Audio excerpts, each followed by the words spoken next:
So yan po, yung pagpapasok po niya, medyo matigas po siya kasi masikip po yung silicone hose na yan. So para mas mapadali po, basahin po natin ng konting tubig yung dulo ng water pump. Konting tubig or di kaya lagyan ng konting cooking oil para medyo madulas yung pagpasok niya.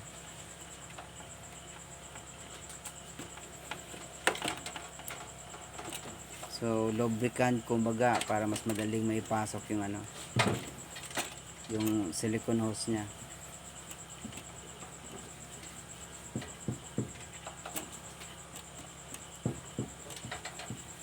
So ayan po, naipasok na yung hose.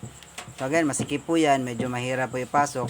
Pero para mas mapadali po ang gawin, yung black na dulo ng water pump, lagyan po natin ng konting cooking oil o di kaya tubig, yung basa po siya konti o kaya lagyan ng cooking oil para mas madulas yung pagpasok ng hose na to. So ngayon kakabit na po natin yung green na hose. So yan yung dulo.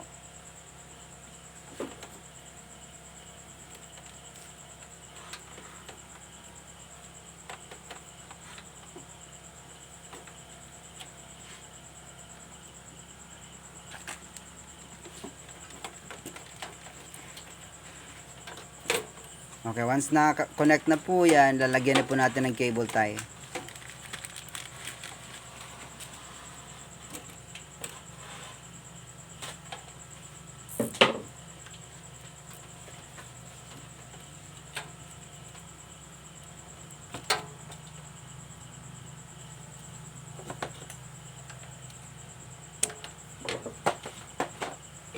Tapos yung yung white naman dito, lagyan na po natin ng cable tie para siguradong wag matanggal yung yung connection niya.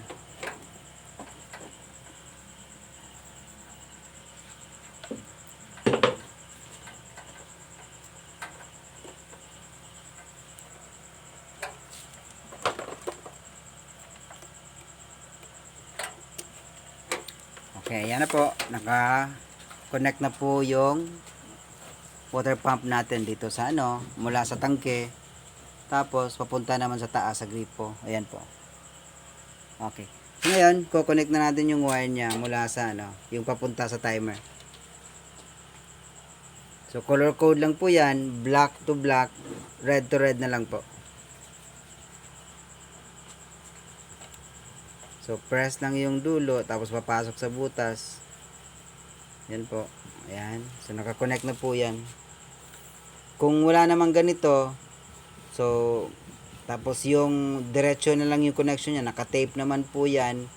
So alisin na po yung tape, connect na lang po yung dalawang wire. So same colors na lang po. So ngayon naka-connect na po 'yan. Ayan, naka-connect na yung yung bagong pump natin. So pwede natin ibalik yung yung front cover niya. So, dito na po yung front cover. Yan, sara ko lang po yan. Yan. Tapos yung front cover, i-connect dito.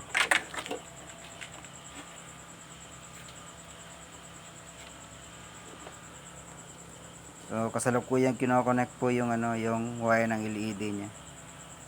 Yung sa harapan na area. Okay, pagkatapos po i-connect niyan. So, papasok na po natin sa butas yung gripo niya po. Ayan o. So, yung lagayan ng gripo sa harapan. Tapos pwede natin i-connect na rin to yung sa LED niya. Kasi pag dito naka-connect, like ito, yan, kailangan i-connect na po yan ahead. Kasi pag dito naka-connect, mahihirapan na po kayo later on. Yan. So yan po, ko-connect na po yan. So maganda talaga pag ginagawa to, may kasama kayo. May tagahawak kayo para di kayo mahirapan.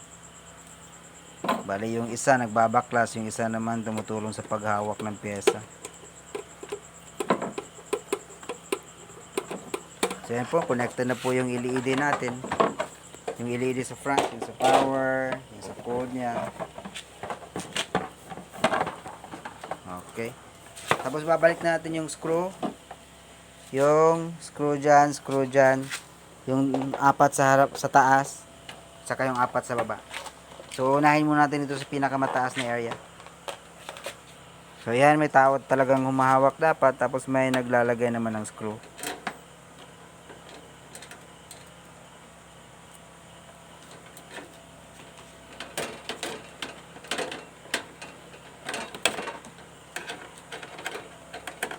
Pag nag-screw po niyan, huwag munang higpitan lahat, sabay na yung higpit. Lagay muna yung screw lahat sa taas.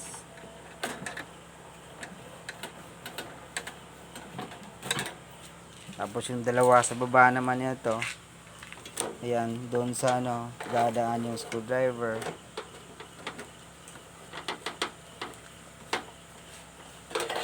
Ayan po, tapos kabila ng side naman.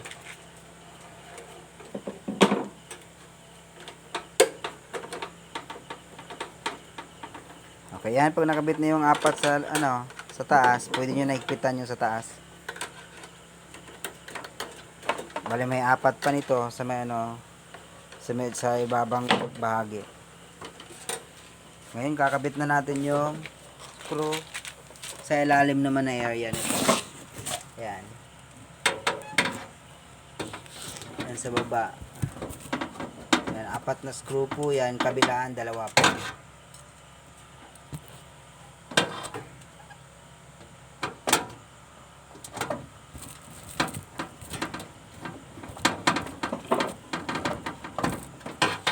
Okay, so connected na yung sa left side. Lipat naman tayo ngayon sa right side.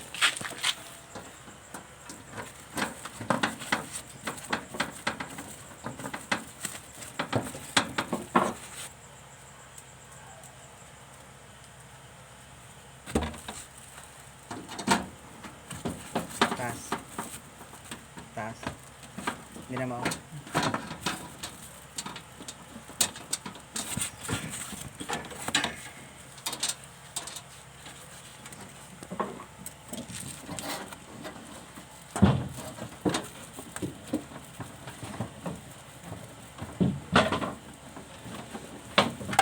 Okay, so connected na po yung apat na screw kabilaan sa left sa right. So bale, nakakonect na po yung front cover natin. Yan. Yung front cover connected na, nakascrew na lahat. Babalik na po natin yung gripo niya sa harapan. So pagbalik po natin nito, yung gripo balik. Yan. So hawakan po natin dito sa loob yung isang kamay, tapos yung isang kamay naman umiikot dito sa gripo. Para di umiikot, sumama yung may hose.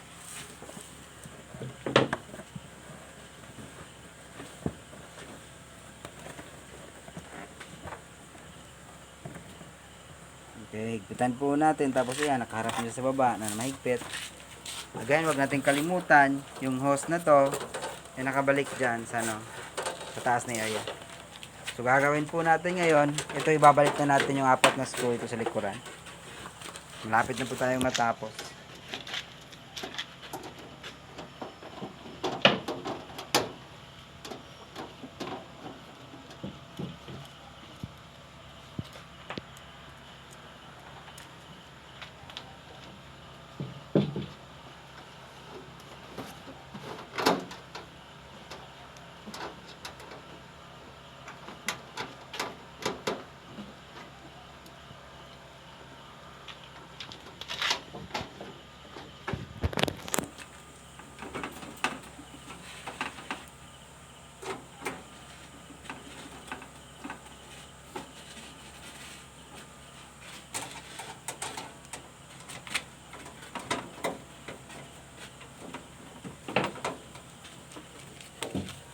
Okay, so once connected na po yan, check po natin yung hose lahat kung naka-connect na ba.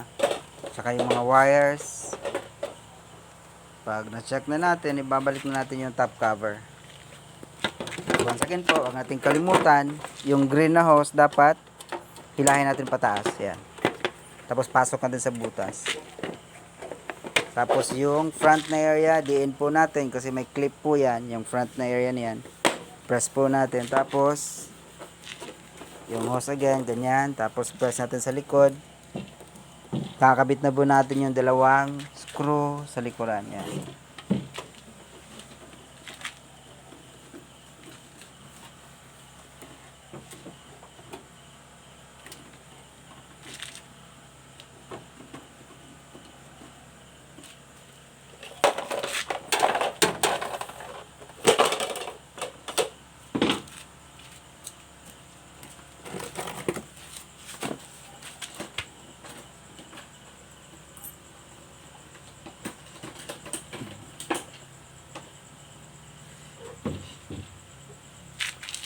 Ito na lang po dalawang kakabit natin. Yung dalawang yan. Tapos, sasara na po natin to. Ito yung back cover na back plate niya.